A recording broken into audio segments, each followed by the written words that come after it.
Hello my dear student, আজকে আমরা আলোচনা করছি ক্লাস 10 এর প্রশ্ন বিচিত্রা, অর্থাৎ যারা মাধ্যমিক দিবে 2026-এ তাদের জন্য রায়ান মার্টিন প্রশ্ন বিচিত্রা। এর আগে আমরা দুটো স্কুল আলোচনা করেছি, 1 নম্বর এবং 2 নম্বর স্কুল। যারা সেগুলো দেখোনি তারা প্লে লিস্টে গিয়ে দেখে নাও। এবং আমরা আজকে আলোচনা করব পরের স্কুল, 3 নম্বর স্কুল। তো ভিডিওটি শেষ পর্যন্ত দেখতে থাকো, তাহলে সমস্ত প্রশ্নের উত্তর কিন্তু তোমরা জানতে পারবে।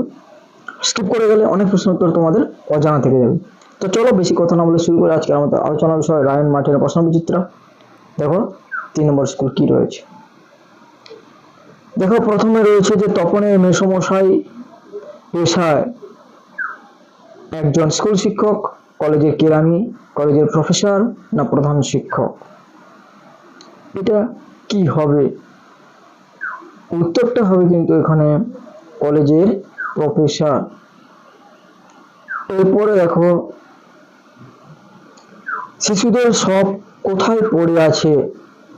অনেক দূরে, কাছে, কাছে দূরে, অল্প দূরে। শিশুদের সব পড়ে রয়েছে কিন্তু কাছে দূরে। এরপর দেখো লেখকের হাতে ছাড়া আর কারো হাতে কি নেই? উত্তরটা কিন্তু হবে যেটা ঘড়ি, সময়, কাঁচ না কলম। উত্তর হবে কলম।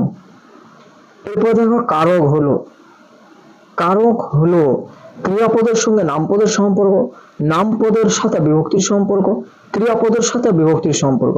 উত্তর হচ্ছে ক্রিয়াপদের সঙ্গে নামপদের সম্পর্ক। এরপরে দেখো রয়েছে যেটা বন্ধুগণ আমার কথা শুনুন। এখানে বন্ধুগণ এই পদটি সম্বন্ধ পদ, সম্বোধন পদ, কর্মকারক কোনটি নয়।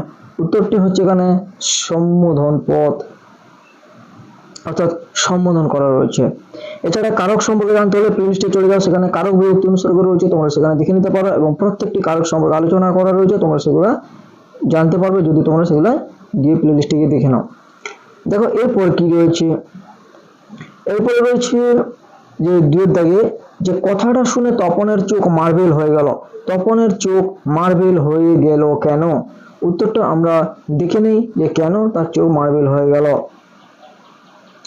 উত্তর হচ্ছে দেখো এখানে যে তপন জানতো যে লেখক মানে কোনো আকাশ থেকে পড়া জীব হবে, কিন্তু যখন শুনলো তার সদ্য বিবাহিতা ছোট মাসির স্বামী অর্থাৎ তার নতুন মেয়ে একজন লেখক, তখন বিস্ময়ে তার চোখ মার্বেলের মতো হয়ে গেল। এরপরে 2 কি রয়েছে দেখো, প্রশ্নটা আমরা দেখে নিই। 2 রয়েছে যে আধুনিক যুগে নিবের কলম ব্যবহার করতেন কোন বিখ্যাত বাঙালি লেখক? দেখো কি রয়েছে উত্তরটা।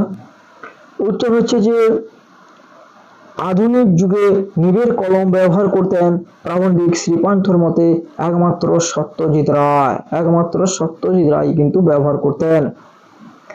এরপরে প্রশ্ন কি রয়েছে দেখো, দেখো 2-3 বলেছে যে সে জানতো না কার কি না জানার কথা বলা হয়েছে।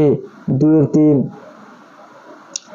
দেখো এখানে রয়েছে যে সে জানতো না পাবলো নেরুদা রচিত অসুখী একজন কবিতায় কবির অপেক্ষারত প্রিয়তমা জানতো না কবি আর কখনো ফিরে আসবেন না। এরপরে প্রশ্ন দেখো কি রয়েছে 2-4 যে প্রযোজককর্তা কাকে বলে?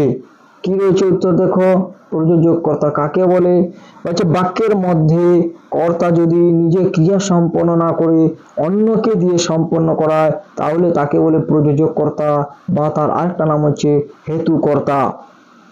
এরপরে প্রশ্ন 2-5 যে দেশ মাটি দিয়ে গড়া নয় মানুষ দিয়ে গড়া। দাগ রয়েছে দেখো মাটি দিয়ে, এই পদটির কারক এবং বিভক্তি নির্ণয় করতে বলা হয়েছে। তাহলে এখানে কি উত্তর হবে 2-5 দেখো দেশ মাটি দিয়ে গড়া নয় মানুষ দিয়ে গড়া, অর্থাৎ এখানে করণ কারকে এই বিভক্তি। তাহলে এটি হচ্ছে আমাদের আজকের আলোচনার বিষয়। কেমন লাগলো ভিডিওটি? যদি ভিডিওটি ভালো লাগে অবশ্যই লাইক করো এবং বন্ধুদের সঙ্গে কিন্তু কখনোই শেয়ার করতে ভুলো না। এবং যারা নতুন এসেছো আমার এই চ্যানেলে তাদেরকে বলছি যে তোমরা আমার চ্যানেলে সাবস্ক্রাইব করে আমার কাছে থাকো এইভাবে নিত্য নতুন ভিডিওগুলি পাওয়ার জন্য। কারণ আমি যখনই ভিডিও আপলোড করব সঙ্গে সঙ্গে তোমার কাছে নোটিফিকেশন কিন্তু চলে যাবে। তুমি যদি সাবস্ক্রাইব করে রাখো তবে, নাহলে কিন্তু তুমি তোমার বন্ধুদের থেকে অনেকটা পিছিয়ে পড়বে। তো আজকে এখানে ভিডিওটি শেষ করলাম, দেখাবে নতুন কোনো এরকম ভিডিওতে। ততক্ষণে সবাই ভালো থেকো এবং সুস্থ থাকো।